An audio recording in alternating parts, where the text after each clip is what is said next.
Durante varias generaciones y gracias a la televisión, Cacho de la Cruz era un integrante más de nuestras casas. No en vano lo han apodado el señor Televisión. Desde 1962 y hasta los primeros años de la década pasada, Arturo Cacho de la Cruz Feliciani fue de las personalidades que más minutos de aire disponían.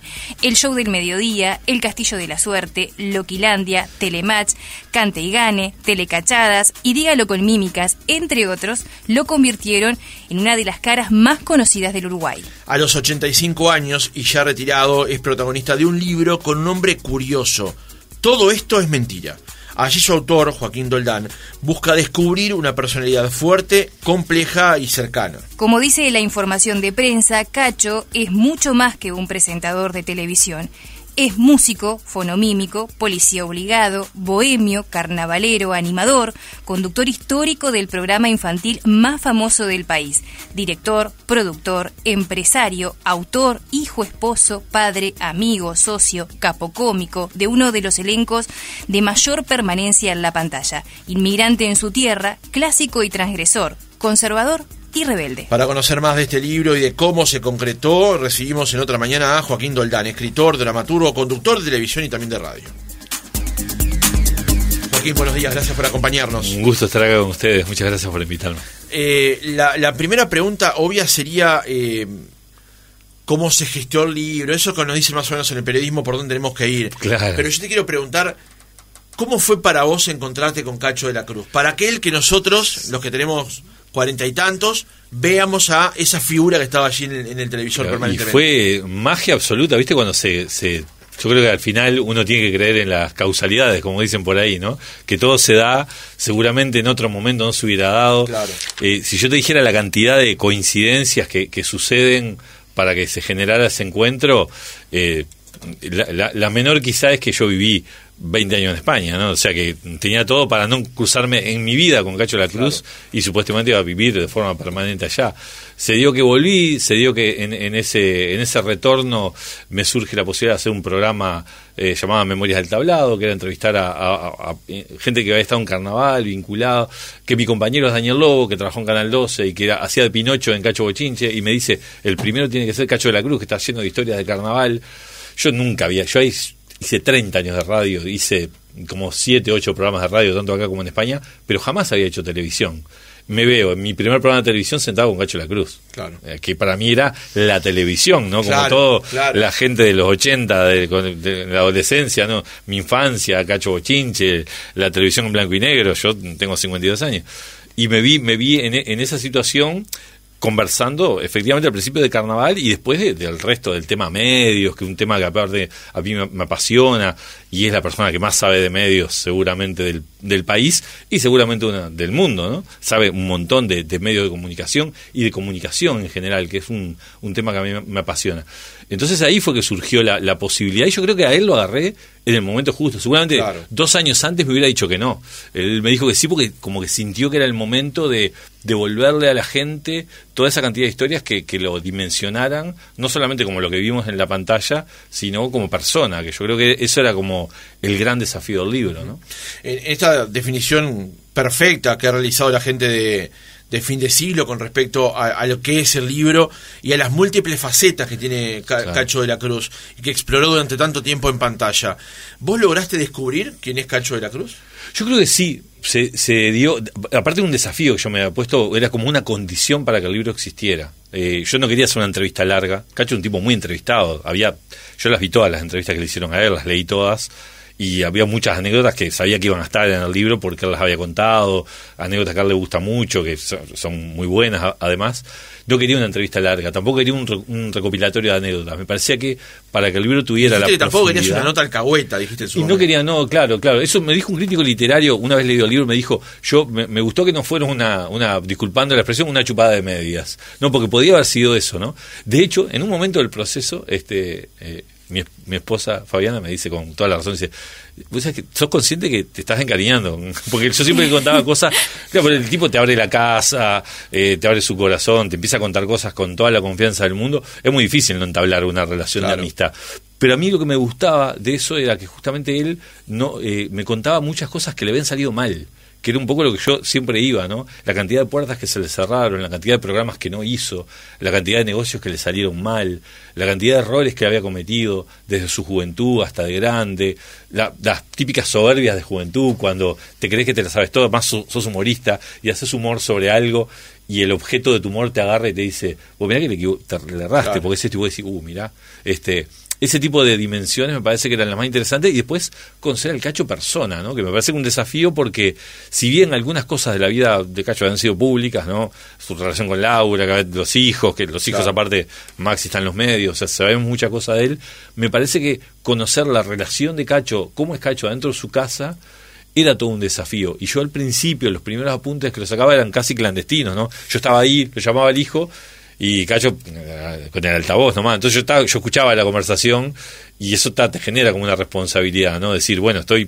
Claro. Y yo le decía, Cacho, mirá que yo estoy acá, yo estoy acá escuchando todo. Y a él no le importaba, me parece, porque en cierta forma también generó como ese nexo de confianza de que yo iba a saber cómo tratar los temas, aunque yo le decía, yo quiero llegar a eso, quiero conocer a la persona que hay detrás de Cacho de la Cruz, y me parece que es la gran sorpresa del libro, por lo menos para mí, ¿no? Claro. Cacho para nosotros era Cacho, Chichita, Pedemonte, sí, Cacho Bochinche, pero hay algo que me llamó mucho la atención y que justamente presenta estas múltiples facetas de Cacho, es que cuando comenzaste a preparar el libro con él, estuvieron horas y horas conversando, claro, y vos decías, no llego a Canal 12, que es la parte en la que todos conocemos, porque Cacho es mucho más que eso, claro, y por ejemplo tiene el devenir de cómo llegó a Montevideo, por ejemplo, ¿no? Sí, de hecho esa rica historia. Que es riquísima. De hecho, yo le contaba el otro día en una entrevista justamente que esa primera entrevista de 4 horas, que nos quedamos 1 hora y la primera eran 4 horas de grabación. Yo la escuché, la desgrabé una vez y no la volví a escuchar porque no me soportaba a mí mismo. O sea, me parecía infumable yo diciéndole a Cacho cada 2 minutos, ¿y cuándo empezaste en Canal 12? ¿Y cuándo empezaste en Canal 12? Yo lo quería meter adentro de la pantalla y Cacho me estaba contando una cosa de su infancia, que era una anécdota hermosa aparte, y yo, muy lindo, ¿y cuándo empezaste en Canal 12? Claro. ¿No? Claro. Porque yo tenía tan claro que esa parte era importante, que de hecho me pasó en la primera versión que tenía el libro, que las anécdotas televisivas eran muy chicas comparadas con las otras. Tuve que salir como a hacer y tuve que con él sentarme de nuevo a decir, vamos a hablar un poco más del Castillo de la Suerte, porque tengo media página del Castillo de la Suerte y me parecía que era un programa que merece una presencia mayor, ¿no? Uh-huh. Pero era por eso, porque yo creo que Cacho, y sobre todo en el libro se refleja, tuvo una vida mucho más rica. Cada vez era su trabajo, ¿no? Azarosa la vida de Cacho. Sí, y alguien me dijo el otro día que se parecía un poco a la de Forrest Gump, en el hecho de que hay eventos muy importantes en la vida del país donde estaba Cacho ahí metido, claro, por alguna cosa o por otra, inclusive en decisiones hasta políticas sin quererlo, ¿no? Porque estaba haciendo otra cosa y venía alguien y le decía, yo haría tal cosa, y pum, lo hacían y era gol, ¿viste? Al principio contabas cómo este proyecto surge de otro anterior, sí, y justamente ahí es donde surge el nombre del libro. Sí, fue lo primero que... de hecho, tiene que ver con que exista el libro, el título. Pasa pocas veces que el título te llega. Porque al final, yo me estaba yendo de la casa ese día, y él refiriéndose...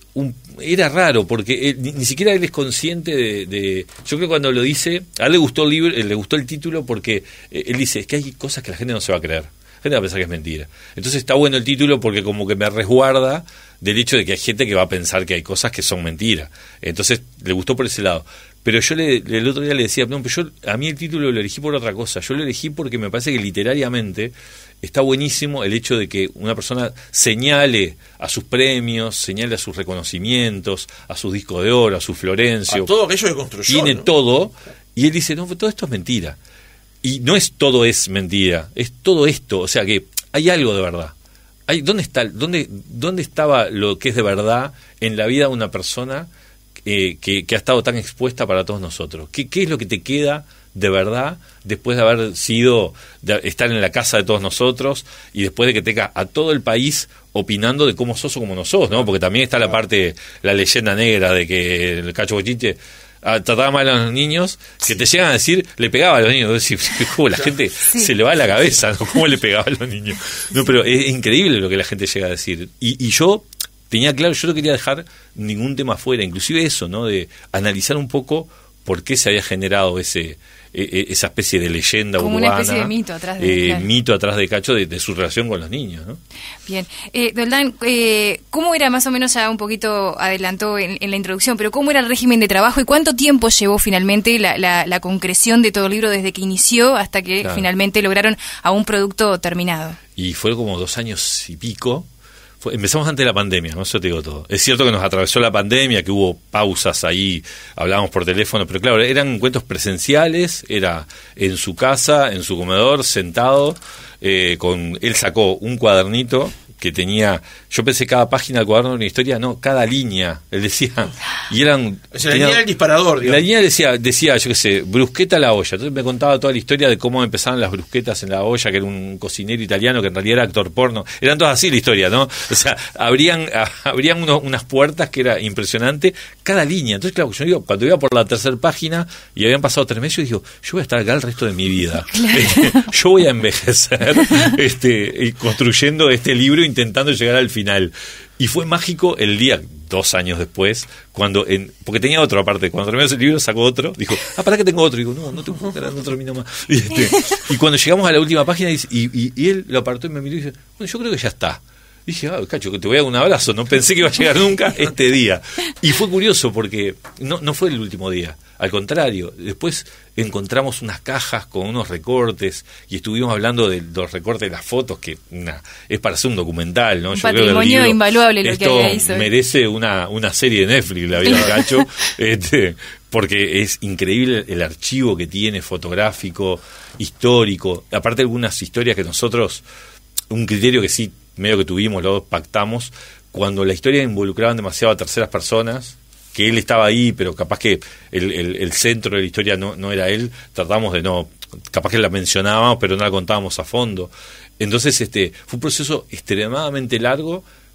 Yo hoy lo veo como que se me hizo corto, ¿no? De hecho, yo lo sigo viendo a Cacho seguido porque llegaba un momento que lo que te digo, estableces una relación en que es divino ver televisión con él, está buenísimo, encontrás puntos en común, ¿no? Nos gustan mucho las películas viejas, tiene un archivo de películas de Bela Lugosi que a mí me fascinan, entonces como que fue un proceso, hubo un punto que yo pensé que no terminaba más, también te digo, o sea, yo dije, esto no lo termino más, pero yo creo que pasa con todos los libros eso, ¿sabes? Cuando yo he escrito novelas y libros de cuentos, hay un punto que le dicen el punto de oro del libro, que es como el 70% del libro, que parece que no llegás, y una vez que llegás es una bajadita en que lo rematás fácil. Sí.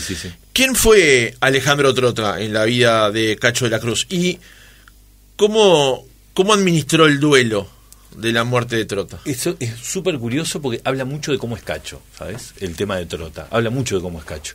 A mí me pasó que yo inclusive me acordaba como espectador y me había llamado la atención, de hecho se hablaba, yo lo había escuchado en muchas conversaciones, el hecho de que cuando muere Trota, Cacho al poco tiempo, nadie se acuerda, un par de meses, aparece de vuelta al aire y sigue de largo y ni menciona, no dice nunca, se murió mi compañero, no lo dice. La gente como que lo reprochaba pensando, qué frío Cacho, cómo hizo de cuenta que no. Yo descubrí al hablar y al hablar profundamente de Trota, primero la gran admiración que Cacho tenía por su compañero. Recordemos, aparte de la gente que veía televisión en esa época, que Cacho era Cacho y Trota, claro. O sea, eran una dupla, no se entendía, no hacían prácticamente nada el uno sin el otro, salvo Cacho Bochinche, que era el terreno de Cacho, digamos, el resto el Castillo de la Suerte, era Cacho y Trota, ¿no? Catigane, todo era Cacho y Trota. Cacho lo admiraba, era su referente, era el que proponía, él dice, Trota ponía y yo lo seguía, o sea, tenía clarísimo el rol de cada uno, tenía una química pocas veces en pantalla, 7 telecachadas casi sin guión, eran situaciones y el resto eran ellos improvisando, eso no lo hace cualquiera, y lo que le pasa a Cacho en su personalidad es un tipo que le escapa mucho al dolor.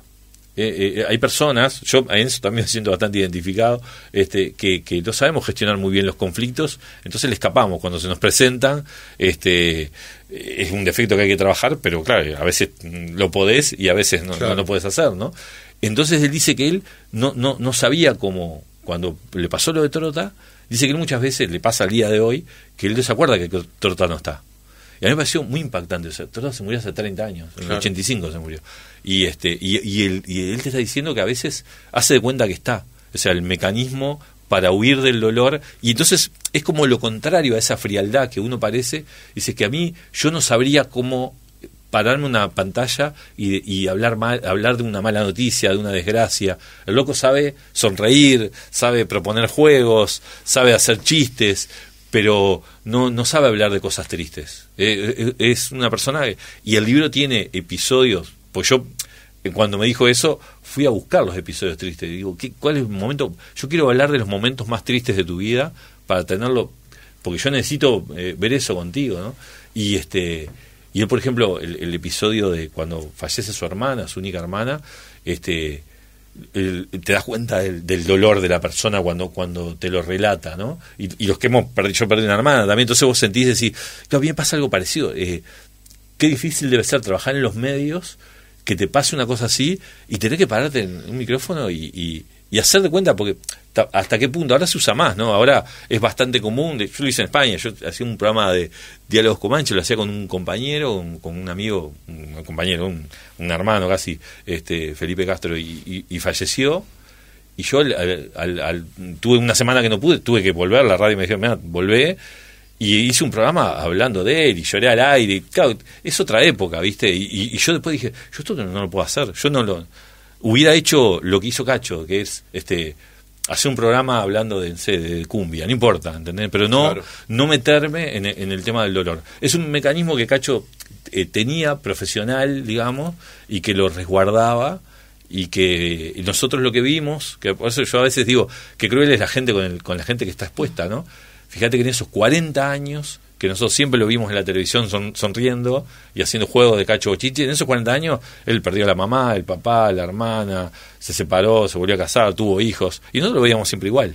Claro. ¿Entendés? Y pretendemos que esté siempre igual también, ¿no? Y cómo una persona con ese potencial, con esa participación, siendo sin lugar a dudas el conductor más importante de la televisión uruguaya, decide dar el paso al costado. ¿Cómo lo administró? Y yo creo que hay una cosa que hay que tener claro, que deciden y te deciden también. O sea, si bien es lógico, él un momento se da cuenta de que, él se da cuenta, ¿no? Que no podía seguir haciendo Cacho Bochinche, había que agacharse, ¿no? Los niños, agacharse, levantarse, claro, sos mayor, perdés estabilidad, él se da cuenta, inclusive un tema social, ¿no? Que él mismo cuando cuenta los chistes que él hacía cuando empezó como humorista, él me decía, los chistes que ahora no se pueden hacer. Claro, nos pasa a todos, ¿no? Yo escribía para Carnaval hace 20 años y escribía cosas que yo sé que ahora no se pueden, y está bueno como lo le dice, está bien, porque quiere decir que la sociedad mejora. Claro. Entonces la sociedad mejora, por lo tanto, es lógico que haya chistes que la sociedad ya no acepte, ¿no? Porque el humor siempre tiene que ver con la desgracia. Yo creo que hay una parte que él ve lógico el retiro, pero hay una parte que hay que tener claro que es la sociedad la que te retira, y son las empresas las que te sacan. O sea, me parece que está bueno tener claro, y si bien Cacho, si podía haber seguido, el último programa que el loco se planteó, él ya no estaba, él le pareció una idea que él ya había hecho, también es eso, ¿no? Él tiene otra visión, la televisión ha cambiado, es otra la televisión, es menos artesanal, tiene otros cuidados, otros ritmos, otra presencia inclusive en la imagen, otros objetivos. Cuando nace la televisión nace Hollywood, tiene que ver con el concepto de estrella. Entonces se mostraba lujo, por eso ellos aparecían de smoking, ellas aparecían de traje de noche, ¿no? En el show de mediodía ves a Laura y a Daniela, están vestidas de traje de noche, es como extraño, ¿viste? Y ellos de smoking. Tenían que ver con un concepto de lujo que vos veías la televisión, la clase media o las clases bajas veían la televisión y decían, mirá, yo quiero ver lujo, quiero estar ahí, quiero ir para ahí. Claro. Era un poco un concepto social que manejaron los americanos y que se trasladó a la televisión de acá. Eso cambió, eso ya no es así. Entonces, el Cacho lo tenía claro. De hecho, Cacho te dice, yo creo que el futuro es el streaming. Claro. Te lo dice Cacho de la Cruz, tiene 85 años y tiene claro que ya nadie va a estar a las 8 mirando un programa sabiendo que un programa como yo a la hora de las 10 tengo algo que hacer y bueno, lo escucho después. Sí sé que lo van a poner en internet. Claro. Lo escucho cuando tengo un rato. Entonces me parece que eso él lo tiene claro. Pero, de todas formas, y yo inclusive hoy lo pensaba con respecto a la universidad, ¿no? Yo soy docente de la universidad y tengo claro eso, de que hay un montón de profesores, catedráticos, ya jubilados, que tienen toda una sabiduría que capaz que nuestra sociedad no tiene de nuevo, la sabiduría de aprovechar ese conocimiento, ¿no? Sí, los mecanismos como para incorporarlo, digamos. Claro, como asesores, claro. como catedráticos. Yo creo que fue, ¿dónde fue? En una facultad en Cuba, creo que lo vi hace muchísimos años, que había un catedrático jubilado que lo tenían en la vuelta, era como una especie de asesor, ¿no? En Alemania también lo vi, una especie de asesor, un profesor jubilado que andaba ahí en la vuelta y hablaba con los jovencitos. Yo me parecía, qué buena figura, qué buena idea. Es algo que nuestra universidad no tiene eso. Claro. O sea, vos te jubilaste y para tu casa a plantar tomates de repente, claro. ¿Viste? Y vos de repente es una persona que fue el que fundó la cátedra en la cual yo doy clase, por ejemplo, ahora, y es eso, vive en una huerta en Pando. Yo el otro día lo entrevisté justamente por eso y me contaba unas historias. Yo decía, ¿cómo a nadie se le ocurrió que esta persona claro. tiene que ser una piedra de toque para todos nosotros, ¿no? Y yo creo que se traslada a todo. Estoy seguro que en la radio pasa, que hay grandes comunicadores de radio que ahora están en su casa escuchando la radio. Sin lugar a dudas. Y que deberíamos tener al otro lado del teléfono sin para decir qué hacemos con esto, ¿no? Sin lugar a dudas. Lo hablábamos también un poquito al principio del reportaje, este mito o esta leyenda que hay en torno a el vínculo de Cacho con los niños, pero que en realidad ya tuve la posibilidad de escuchar en otras entrevistas que usted descubrió también durante toda esta experiencia que en realidad tiene un vínculo muy especial con los niños. Sí. Yo me di cuenta al verlo funcionar con otros niños, entre ellos con mi hijo, ¿no? Mi hijo tiene 2 años, muy chiquito, y empezó a hablar hace un mes, y una de las cosas que te dice es: ¿cuándo vamos a lo de Cacho? ¿Vos podés creer? Vamos a lo de Cacho. Anduve en el ascensor con Cacho, jugando con él, y Cacho el otro día estuvo en casa, tenía un jueguito que era para pescar con imanes y no sé qué, y al otro día, mi hijo de 2 años se levantó y dice: voy a pescar como me enseñó Cacho. Y yo creo que tiene como una magia claro, con los niños, claro. que es algo que vos o tenés o no tenés, indudablemente. Yo creo que lo pasaba en Cacho Bochinche es que la gente a veces no es consciente de que Cacho Bochinche era un programa de televisión y que él tenía del otro lado de la pantalla miles de personas mirándolo. Y yo, por ejemplo, yo no fui en mi vida a Cacho Bochinche, nunca fui. Yo fui. ¿Fuiste? Yo fui. Claro, seguramente la gente que haya ido, la imagen que tenía de Cacho era otra a la que estábamos yo, para mí, Cacho era Cacho Bochinche, era un encanto porque estaba siempre sonriendo a la cámara y tratando. Seguramente los 200 niños que estaban en el estudio, y capaz que no le podía echar tanta cuenta. Para eso tenía a la gente alrededor, la figura de Pelucita, por ejemplo, de Fermín. Lo que les pedía era que le controlaran a los niños. Claro. Había 200 niños metidos en un estudio con enchufes, cables. Entonces, claro, era muy difícil. Entiendo que la visión de los padres era pretender que esa persona que estaba ahí en 3D tuviera la misma actitud que en la pantalla. Y de hecho algunos te cuentan que sí, que la tenía, pero otros no. Y ahí sumamos lo mismo, ¿no? Andás a ver el día que había tenido el hombre, claro, que aparte de ser el conductor, era el productor, el director.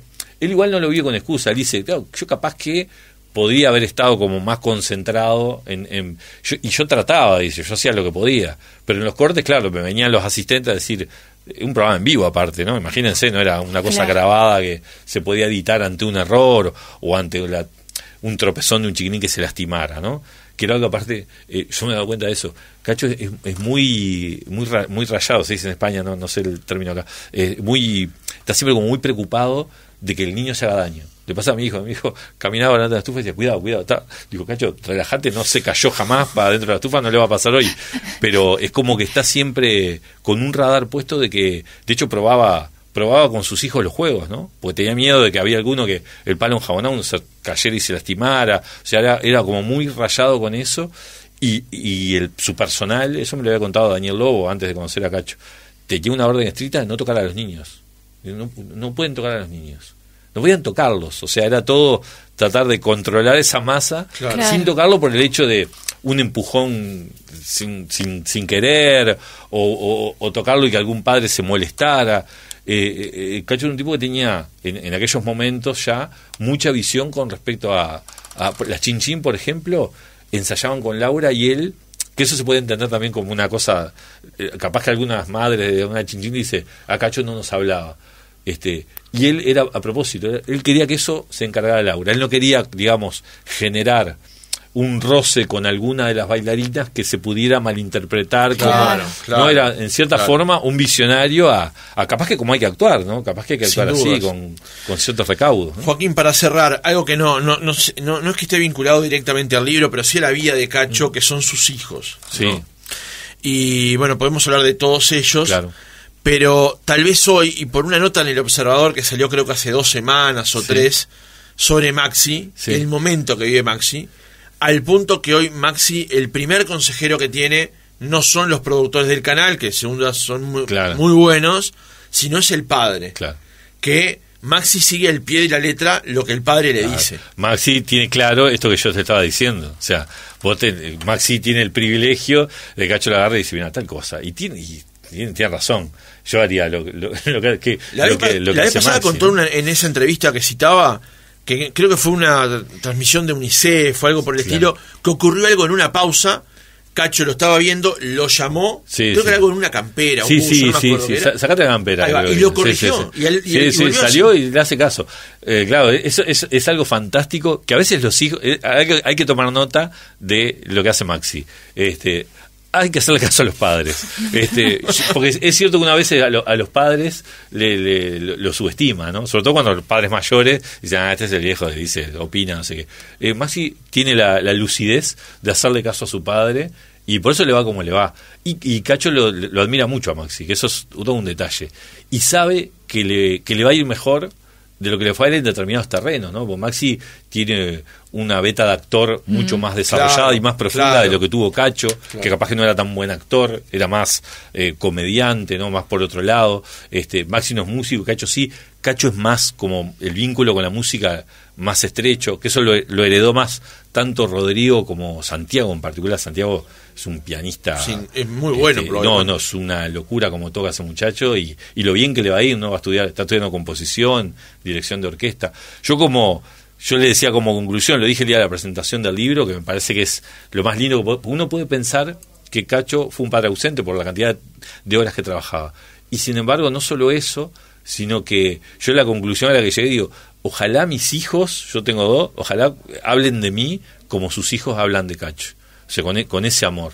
Porque hablan, lo adoran sus hijos y es fantástico que tus hijos hablen así de vos, cuando vos lo que más hiciste en tu vida fue trabajar, ¿no? Pero es un tipo muy presente. Sobre todo en su retiro con Santiago, a mí ese episodio del libro me fascina. Cuando él se retira y contrario a lo que haríamos todos nosotros, ¿no? Que generar todo el rencor de ese, por lo que te digo, ¿no? Por esa mezcla de que me retiran, ¿no? Esa especie de mezcla. Él como que se enfocó en estar con su hijo. Y a mí eso me parece fascinante, ¿no? Claro. En que su hijo tuviera una vida linda, plena, y se pudiera dedicar a lo que amaba, que era la música en Uruguay, ¿no? Claro. Que amar el arte en Uruguay es complicado, claro. Joaquín Doldán, escritor, dramaturgo, conductor de radio y televisión, autor justamente de este libro, Todo esto es mentira, sobre la vida de Cacho de la Cruz, de Editorial Fin de Siglo, disponible en todas las librerías. En todas las librerías tienen que estar, y si no está, pídanlo, que se lo tienen que llevar. Es un gran ejercicio leer. Sí, ojalá encuentren lo que yo intenté que encontraran, que era esto, ¿no? Un libro con literatura, con serendipias, ¿no? Con eso que salís a buscar una cosa y encontrás otra que no te esperabas. Para mí eso me parece una maravilla. Joaquín, muchas gracias. A ustedes.